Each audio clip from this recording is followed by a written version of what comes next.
तो म्हणतो, आज दे तुला आणि जेवढे तुझ्या बरोबर आहेत त्यांना त्याचे तुकडे करून आकाशातील पक्षास तो खावायला देईल. जे गल्ल्याथाप्रमाणे रोज मला आव्हान देत आहे, माझ्यावर हसत आहे आणि त्याच्या भीतीने माझे मन खचत आहे. गल्ल्याथाला पाहून दाविदाचे भाऊ पळून गेले. गल्ल्याथाला पाहून इस्रायलचे सैन्य पळून गेले. गल्ल्याथाला पाहून इस्रायलचा राजा पळून गेला. त्यांची सर्व शक्ती, त्यांचं बल, युद्धाची साधने, स्वतःच्या शक्तीवर असलेला विश्वास सर्व गल्ल्याथापुढे व्यर्थ ठरले. काय फायदा? एवढे वर्षानुवर्ष कसरत केली असेल, काय फायदा? ती तालीम आणि ती ट्रेनिंग, युद्ध कसे, शस्त्र कसे चालवायचे असेल एवढे शिकून काय फायदा? आमच्याकडे कोणते शस्त्र आहे त्याचा काय फायदा जर ते चालवण्याची हिंमत त्याच्यामध्ये नाही? किती धारदार शस्त्र असलं परंतु तो डेअरिंगवाला, हिंमतवाला त्याला हात नसला, ते शस्त्र काही कामाचे नाही.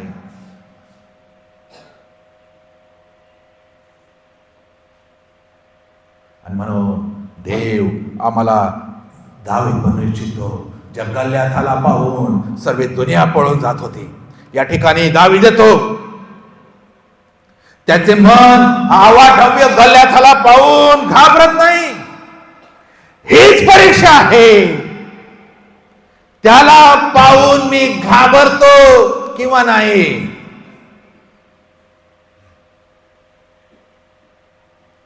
कारण दाविदाला स्वतःच्या शक्तीवर नव्हे तर देवावर भरोसा होता. आम्ही का घाबरतो?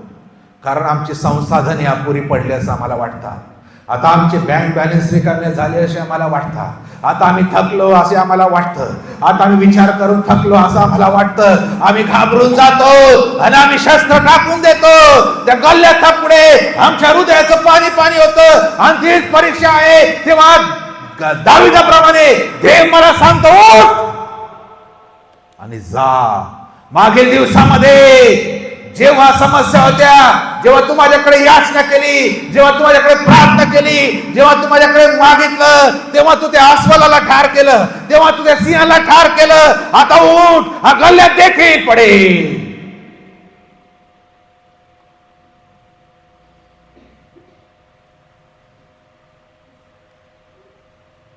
विश्वास स्टेप बाय स्टेप वाढत असतो.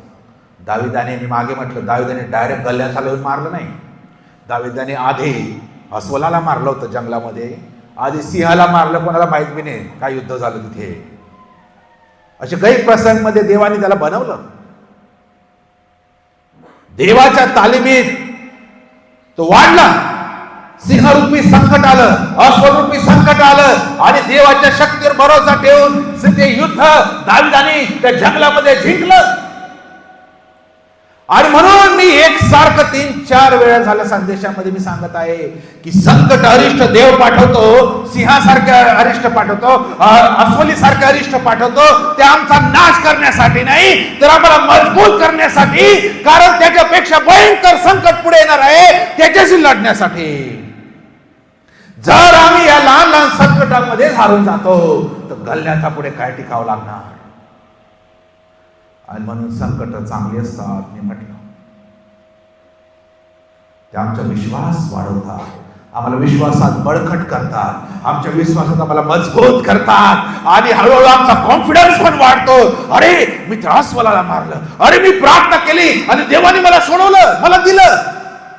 अरे मी त्या सिंहाला मारलं, अरे बघा एवढे भयंकर गोष्ट झाली, मी प्रार्थना केली आणि देवाने मला सोडवलं. हा कॉन्फिडन्स लेवल माझी वाढत आहे. मग गल्ल्यात येऊ द्या, त्याच्या बापाला येऊ द्या. मी म्हणाला असा जवळ ये, मी सांगल आज तुलाच नाही, तुझ्या बरोबर सर्व सैन्यांना मी आज ठार करेन.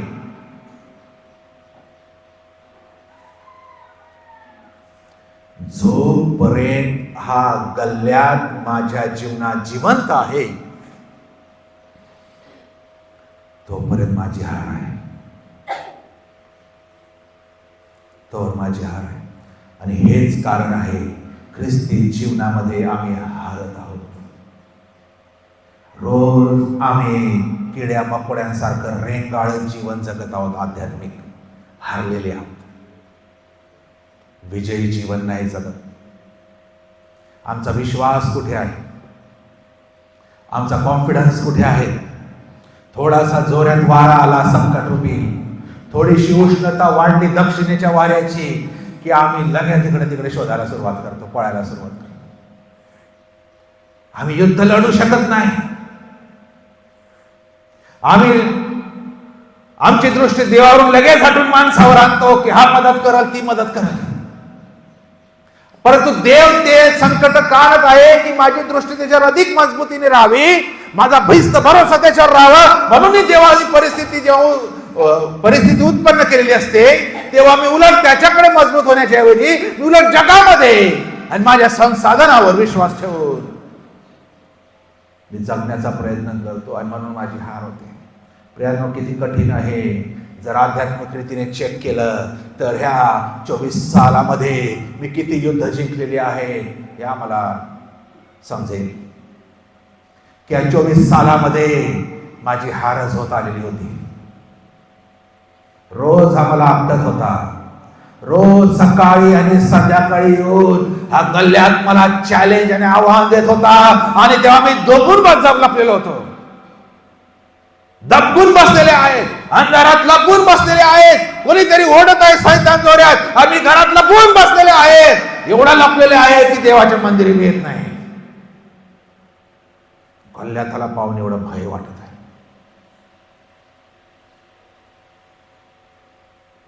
का माझी 24 सालामध्ये हार झालेली आहे मान्य करावं लागेल.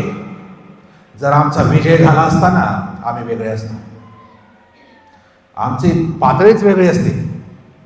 आमचा विश्वास इतका वाढलेला असतो का दाविदाचा विश्वास पाहना हो, एक निगेटिव्ह शब्द बोलत नाही तो, एक भयभीत झाला असं वाटत नाही. ते शास्त्र आम्ही वाचतो तेव्हा उलट हा जो बोलत आहे त्याच्यापेक्षा जास्त त्याचा विश्वास वाटत आहे. हा तर म्हणतो तू जवळ आहे, हा तर म्हणतो तू आणि तुझ्या बरोबर सगळ्यांना मी आज मारीन.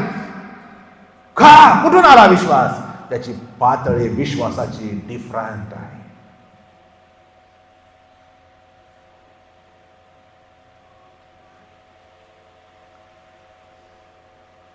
जोपर्यंत हा गल्ल्यात आमच्या जीवनामध्ये जिवंत आहे प्रियांनो, आम्ही जिंकू शकत नाही.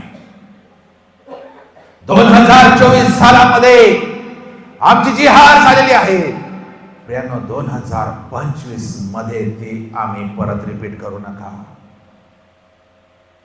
2025 सालामध्ये आम्ही पराजयित झालेलं जीवन जगणार नाही. आम्ही डिफिटेड लाईफ जगणार नाही.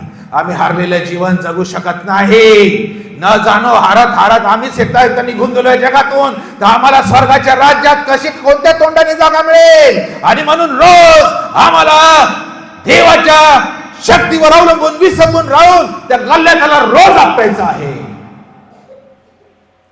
देवाचं वचन म्हणतं, हा जो गर्जणारा सिंह आहे ना, त्याला काय व्हा म्हटलेलं आहे? आडवे व्हा. सैतानाला आडवे व्हा म्हणजे तो तुमच्यापासून पळेल. आणि मोहापासून पळा असं लिहिलंय.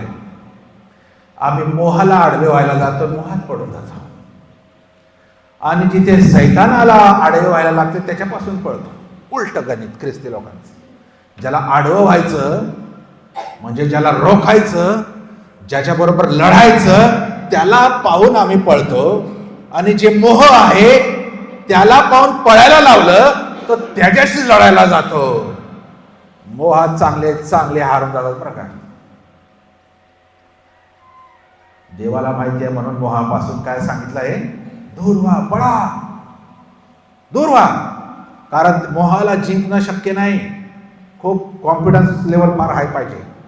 पण सैतानाला आडे होण्यासाठी देवाचं वचन सांगतं, तो किती गर्जणारा असू द्या, किती त्याचं रूप अकरार विक्रार असू द्या, किती भयावह तो दिसणारा असू द्या, येशूच्या नावात, देवाच्या नावामध्ये त्यांनी जर मला विजय दिलेला आहे. हा दावीद जुन्या करारातला संत आहे, दास आहे.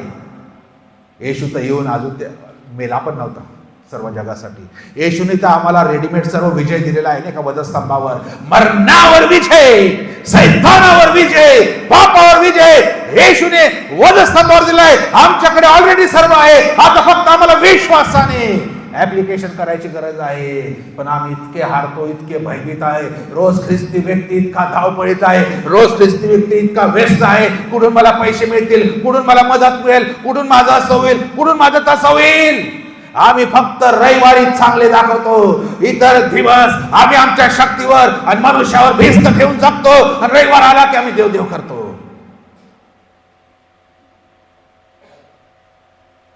रोज युद्धामध्ये आम्ही आहोत हे विसरतो.